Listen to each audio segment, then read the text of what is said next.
ഊരാകെ തിണ്ടുന്നൊരമ്പലപ്രാവുകൾ നാടാകെ പാടിയപ്പോൾ കള്ളക്കഥ കാട്ടുതീയായി പടർന്നു.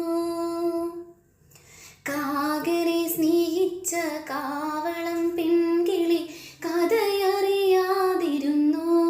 പിന്നെ പിന്നെ കാതരയായി കരഞ്ഞു. ആലോലം നീലപ്പൂങ്കാവിൽ നീ നിൻ പുള്ളിത്തൂവൽ ചിക്കി ചിഞ്ചില്ലം പുഞ്ചിരിച്ചു. കള്ളിപ്പൂങ്കുയിലെ കന്നിത്തേൻ മൊഴിയെ കാതിൽ മെല്ലെ ചൊല്ലുമോ? കാവതി കാക്കതൻ കൂട്ടിൽ മുട്ടയിട്ടന്നൊരു നാൾ കാനനം നീളനി പാറിപ്പറന്നൊരു കള്ളം പറഞ്ഞതെന്തേ? കള്ളിപ്പൂങ്കുയിലെ കന്നിത്തേൻ മൊഴിയെ